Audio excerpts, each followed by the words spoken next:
বাবা, একটা গ্রামের মেয়ে একটা শহরের মেয়ে, এর মধ্যে যাকে তোমার পছন্দ সে এই বাড়ির বউ হবে। হ্যালো, আমার নাম পূর্তি। ও পুটকি। পুটকি না বাবু, পূর্তি। ও পুটকি, খুব ভালো খুব ভালো।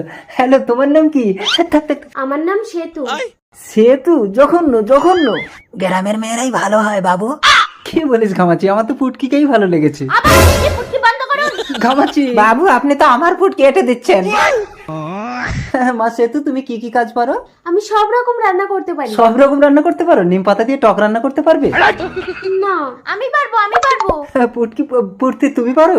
আরে কি বলছো, নিম পাতা তো তেতো হয়, তুমি কি করে টক রান্না করবে? আরে তোমার বাবা তো বলেছে নিম পাতা দিয়ে টক করতে। আমি নিম পাতা তোমার বাবার হাতে ধরিয়ে দিয়ে টক রান্না করে দেবো। দেখেছিস ঘামাচি, শহরের মেয়ের কত বুদ্ধি। একেই আমার বউ করবো, আর এই সহজ সরল মেয়েটাকে আমার ছেলে বন্ধনের সাথে বিয়ে দেবো। আমাকে বিয়ে করতে তোমার কোনো আপত্তি আছে? কোনো আপত্তি নেই। শহরের মেয়েরা বয়স দেখে না, টাকা দেখে। আসলে আমি যতবারই বিয়ে করি আমার বউগুলো মরে যায়। কাছে এসো পুটকি। আবার পুটকি, এবার